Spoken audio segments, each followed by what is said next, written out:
Assalamualaikum warahmatullahi wabarakatuh. Kami dari kelompok 2 pada mata kuliah studi materi SKI di MTS dan MA. Di sini kami akan menjelaskan sebuah materi dengan judul Masa Khulafaur Rasyidin, Peralihan Kekuasaan dan Kemajuan-kemajuan yang dicapai keempat khalifah. Dengan anggota saya sendiri, Aprilia Dian Sukmawati, dan kedua rekan saya, Dimas Muhammad Ramadan dan Eka Nurmaria Dewi.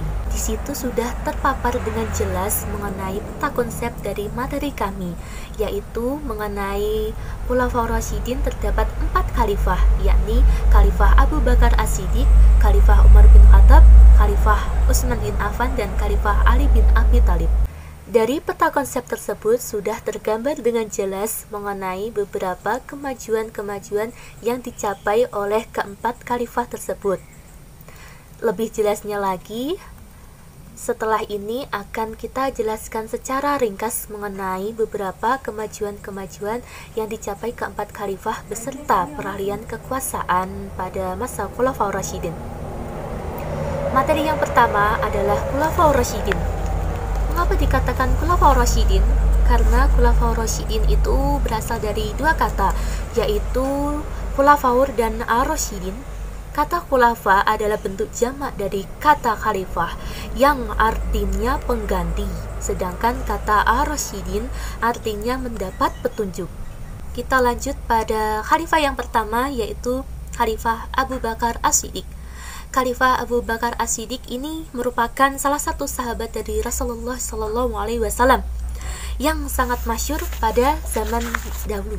Kemudian setelah Rasulullah SAW wafat, terjadi kekosongan dalam kepemimpinan. Kemudian sejumlah tokoh Muhajirin dan Ansor berkumpul di balai kota Bani Sa'idah, yang mana mereka itu bermusyawarah untuk memilih siapa yang akan menjadi pemimpin mereka saat itu.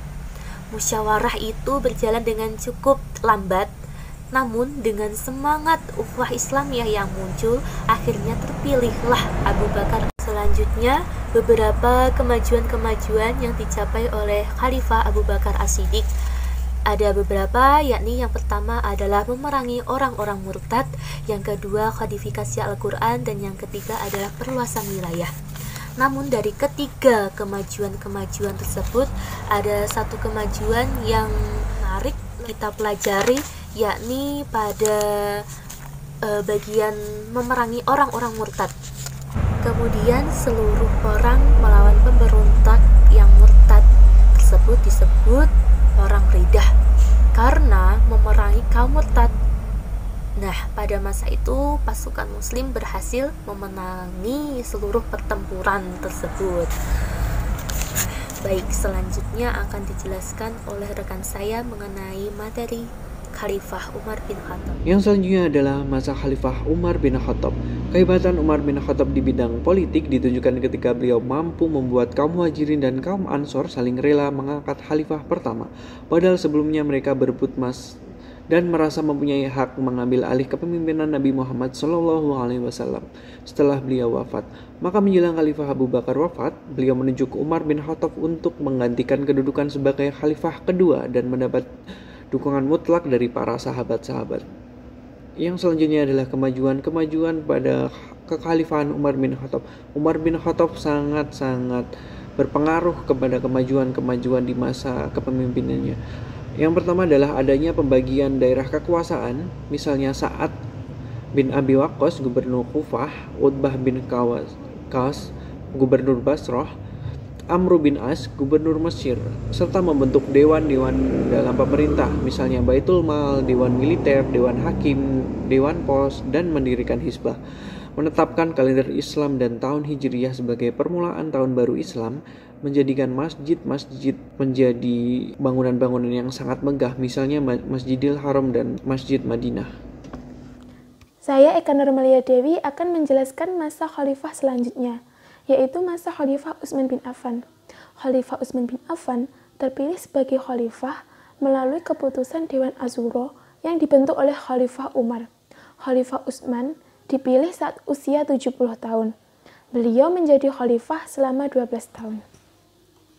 Kemajuan-kemajuan pada masa Khalifah Utsman bin Affan. Yang pertama yaitu mengkodifikasi Mushaf Al-Quran. Kemudian Mushaf Al-Quran ini dinamakan Mushaf Utsmani. Yang kedua yaitu merenovasi Masjid Nabawi. Yang ketiga, membentuk angkatan laut. Dan yang terakhir yaitu perluasan wilayah ke Armenia, Afrika, Azerbaijan, dan Kepulauan Siprus. Masa Khalifah Ali bin Abi Thalib. Setelah Khalifah Utsman bin Affan wafat, masyarakat beramai-ramai membaiat Ali bin Abi Thalib menjadi khalifah. Khalifah Ali memerintah selama 6 tahun. Dalam masa pemerintahannya, ia menghadapi berbagai pergolakan. Tidak ada masa sedikit pun dalam pemerintahannya yang dapat dikatakan stabil. Kemajuan-kemajuan masa Khalifah Ali bin Abi Thalib. Yang pertama yaitu mengganti pejabat yang kurang konsisten atau kurang cakap dalam bekerja. Yang kedua, membenahi keuangan negara atau Baitul Mal. Yang ketiga, memajukan bidang ilmu bahasa atau ilmu tata bahasa, yaitu ilmu nahwu. Dan yang terakhir yaitu bidang pembangunan, yaitu membangun kota Kufah secara khusus sebagai pusat pemerintahan, yang kemudian berkembang menjadi pusat ilmu dan peradaban umat Islam. Sekian presentasi dari kelompok kami. Apabila ada salah kata, mohon dimaafkan. Wassalamualaikum warahmatullahi wabarakatuh.